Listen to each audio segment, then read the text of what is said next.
Today, we discuss how to become a police officer, some tips, some tricks, what the process looks like, a little bit of a deep dive into what you can expect in your hiring process. Let's discuss.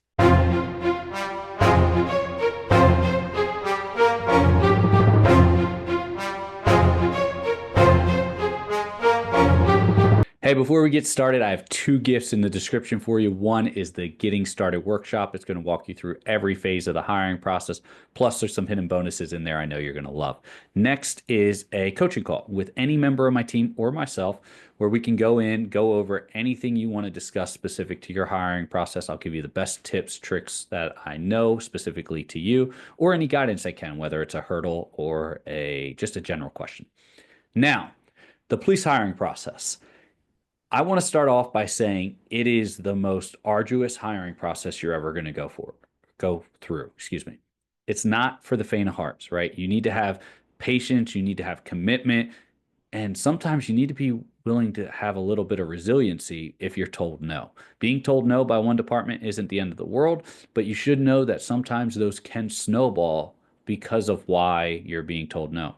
A lot of times I'm seeing candidates told no, not because they're not a good fit, but because they're misarticulating something in their background or during their board interviews, or they're just not putting their best foot forward.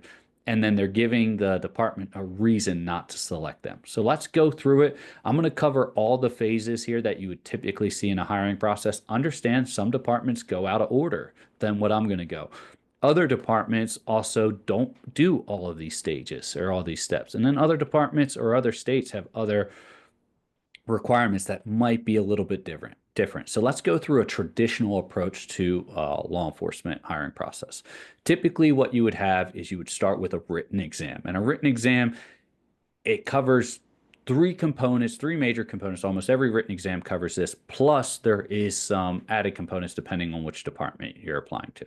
So those three main components are reading comprehension, being able to understand what a passage is trying to describe. Vocabulary/grammar. Can you properly, spell words? Can you properly handle punctuation? Things along those lines, things that are critical to write a report. And then you have report writing, right? Being able to structure a sentence or being able to take information and then condense it into a readable format or to decipher that readable format. A lot of people think when they hear report writing, they think they're going to have to write a report. In some tests, you do actually have to write a report. Others, it's just, can you decipher the information out of the report and then answer questions based on that, which is a lot like reading comprehension, but it's a little bit more specific.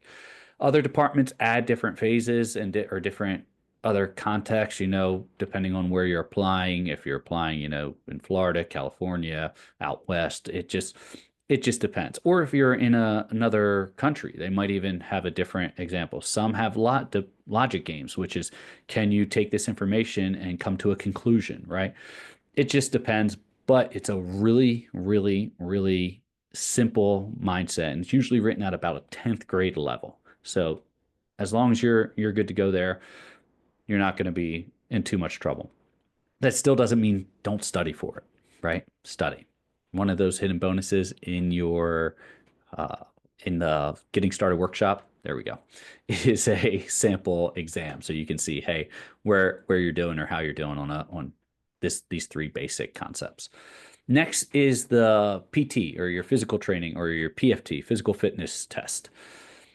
It can vary. A common one that departments used to use and a lot still do is push-ups, sit-ups, and a mile-and-a-half run. Sometimes there's a 300-meter sprint added in there. Other departments have got away from that, and they're using an agility course where you have to jump over some obstacles, possibly do a 6-foot wall climb, 4-foot fence hop, drag a dummy, run a obstacle course in under a 4 minute. It just depends. Some do a combination of all this. They might have the obstacle course in a 300-meter sprint. They might still have push-ups or sit. It just depends. Every department's different, but those are the things you can typically see. Some have a vertical jump, right? How high you can jump. It just really depends on your department. One thing you should do for your written exam and your physical exam is look up your specific department to see exactly what it is, and then train to the test and then train past the test. So it's not a question of, are you going to pass the test, whether it's the written or the physical, but are you going to score your best, right? And you're always competing with yourself. Don't worry about the other members. You're always competing with yourself. Next is your board interview, right? So your board interview is usually a panel of 3 to 5 individuals. They usually are all members of the police department. Sometimes you'll have HR members, human resource members sitting in the back. Other times you might have all the way up to, the highest ranking official, but usually you have kind of a lieutenant, a sergeant, and maybe a FTO, a field training officer, or a corporal, someone that's still out there patrolling all the time. Sometimes it could be, a captain and down, or sometimes it just might be all captains and lieutenants. It's just, which is more executive brass. But a lot of times what they'll be doing in this phase is asking you typical questions to, one, get to know you, and then see how you process information. They're not expecting you to know how to be a police officer. They just want to know, are you pretty much trainable? So, and can you handle stressful situations? Because that's what the board is. So, typical questions you can see in there is, tell me about yourself, why this department, know as much as possible about the department as going into it. Do not try to rehearse answers, is what I tell all my coaching members. Don't try to rehearse answers on this one. Make sure that you know your experiences that you have in life and then articulate those to answer the question. So if it's, tell me about a time you struggled with something, have an experience that you can draw on and then just properly articulate it.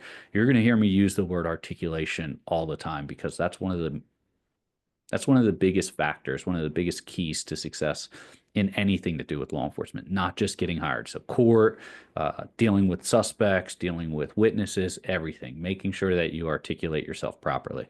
But you're going through the board, so you'll go through the panel. They'll ask you those questions. Maybe they'll ask you, what's your biggest weakness?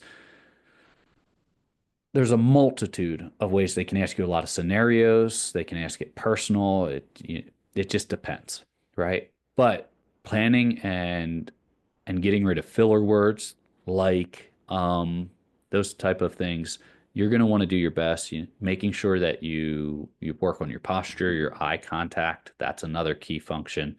Don't be looking away when you're trying to answer questions. Those are all critical components too. But that's your board interview. Next, after your board interview, depending if they have it, you're going to have a chief's interview or an executive interview. And this is, once again, doesn't mean this is always going to be in this order, but this is where the chief or executive board, if the executive board isn't on the hiring board, right, your oral board interview, this is where they're going to see if you're a good fit. They don't want to bring someone in that's going to be a bad injection into their family, into their community that they've created within the department, right? They don't want someone that's going to, create controversy, that's going to have a lot of drama, someone they're going to be so focused on dealing with you rather than supporting and serving their community. That's not what they're looking for. The chief's interview is kind of the last catch-all for just before they decide to move you forward. So understand that this is going to be more personable, right? And they're going to try and tell you, hey, this is informal, just relax. By the way, anytime you go in front of the department for anything other than when they tell you specifically otherwise, you're in professional attire, suit and tie for males and a suit for females as well. The all the time, unless you're going to the PT or unless they specifically don't say do not wear that. Maybe they'll say that for a polygraph or something like that. But read the email or follow the directions they give you. Other than that, you're always in professional attire. So don't fall for the whole, hey, this is informal. No, you're still professional. Yes, sir. No, ma'am. Unless they specifically say, hey, call me this. Still do your best to be respectful. They don't make it to the level of sheriff or chief or a high-ranking official for nothing. All right, give them the respect that title demands. During the chief's interview, they're going to want to know more about you and your home life, right? To see is your home life conducive. They're going to make sure that you're supported, and then they're going to really want to know what you know about their department and why their department. So be prepared. That's where doing your research and studying the department. Be prepared to say all that. All right. So keep that in mind.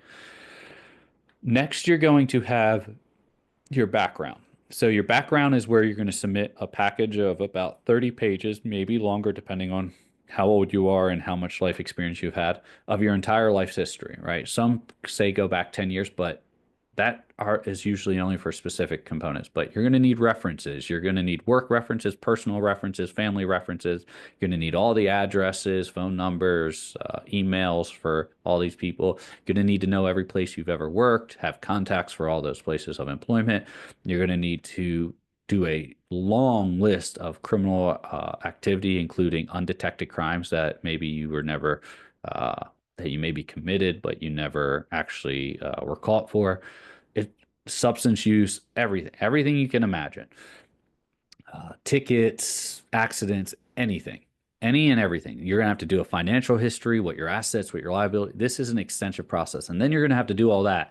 And then you're going to have to sit down and do an interview with a background investigator. And sometimes that interview is done at home, where they'll come to your house and do a home visit. Other times it's done, in the department. Sometimes it might be done online, but you're going to sit down with the investigator and they're going to ask you questions that of things that don't add up or things that they want more of an explanation to. And this is where you need to articulate yourself well, because if you don't, they're immediately going to disqualify you and move you from the process.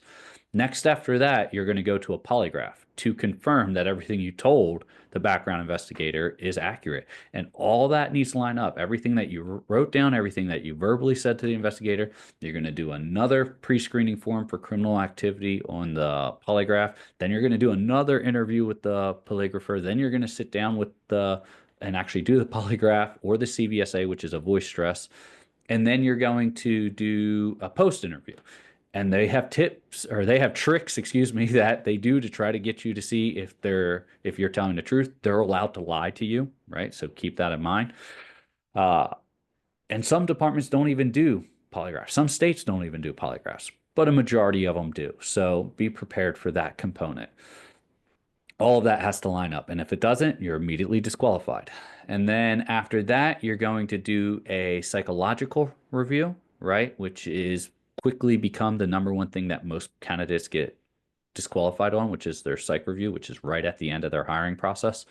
And that psych review is going to, it's going to be, it could be up to, a 1,500 question exam followed by, a 1 to 3 hour long interview with the psychologist. Sometimes it's only a 15-minute interview. It just depends. Sometimes it's only a 500 question exam, but you're going to have a written exam and you're going to have an interview with the psychologist after that. Be prepared for it to be a mental marathon, a few hours out of your day, nonstop. And this is a big one. This is where most people misarticulate themselves because the psychologist digs. Some psychologists even go outside their scope a little bit. You'll always hear me say the one thing I can't account for is human errors. That's a background investigator, a polygrapher, a psychologist, a medical doctor doing your medical review. You can't, that's the one thing you cannot account for is, them having a bad day or them going outside their scope, right? It is what it is. You just have to accept that. But ultimately, with the psychologist, they're going to ask you a slew of questions. You might run through, an MMPI, a CPI, a 16PF, whatever type of exam they're going to have you run through. And then they're going to sit down and they might ask you questions based on that, or they might ask you questions based on your background packet, and they're going to get full access to your entire hiring process and they're going to draw on that. And if you misarticulate yourself, they're going to get rid of you. They tend to be a little bit harder on individuals that they tend to want to know have maturity, right? Younger individuals, older applicants, they want to see why the shift in careers, individuals that have had, major experiences, military, firefighters, things like that. They're going to pry into all that type of stuff. So just be prepared. It's a very intrusive and very, very in-depth experience, right? Now, once again, can't account for everyone. Some psychologists do it different. Some people will go through and be like, oh man, that was super quick and I nailed it and I did great. And they're like, only had a 15-minute interview and they got me out of there. And then they fail their psych. And then they come back to me and say, Frank, I don't know what happened, man. Is there any way we can work through this? And I tell them we should have did that the first time. But you get what I'm saying. Next, and sometimes this is actually before the psychologists, but they're right around the same time as your medical review. That's where they're going to run you through, make sure you don't have any medical conditions, make sure you don't have any prior injuries that aren't going to affect you, make sure your hearing, your vision's good, make sure they might check your heart rhythm, make sure there's no underlying conditions that have never been diagnosed. And just a pretty in-depth physical. They're going to do a urine analysis or maybe even some type of other substance test to make sure you have no illegal substances in your system for a while, or you didn't lie about consuming any illegal substances. They're going to ask about all your medications, everything that you're on. Um, a lot of times, like I said, that's before the psych, and then they'll share some of those medications if there are any type of psychological medications that you take. They'll share that, Adderall or any type of depression medications that you've ever taken. They'll share all that with the psych. But it's an extensive and intrusive experience. Again, with the medical, it's one of those things where most people, I would say the chief's interview and the medical interview, people always think, all right, give me, and then they get really upset when they fail it. There's no give me. You have to pass every single phase to get hired. And then after that, you'll get your official hire letter and your official start date. A lot of departments, if they have a good candidate, they will do, and their academy's not for maybe a month or two. They might do a pre-hire so they don't lose you to another department. So that's always a good potential possibility. So you can start getting paid and start your benefits sooner rather than later. But that is the hiring process in a nutshell. There's a lot more to it. I'm kind of hitting the nuts and bolts of it, and it gets there's a lot of specifics to each one, and there's a lot of specifics, excuse me, to succeed in each one. But like I said, that's the hiring process in a nutshell. A lot of times you might run into it where it's out of the order that I just told you. I'm just kind of giving you the traditional order. If you want more guidance in that in more detail, we have the Getting Started workshop, which will walk you through every phase in bigger detail than what I just did, as well as the coaching call with any member of my team or myself. And we'll go through your specific hiring process, whether you're at the beginning, the middle, or even at the end. We'll walk you through everything, do our best to help you, give you any guidance we can. I hope this helps. Stay safe, and I will see you next time.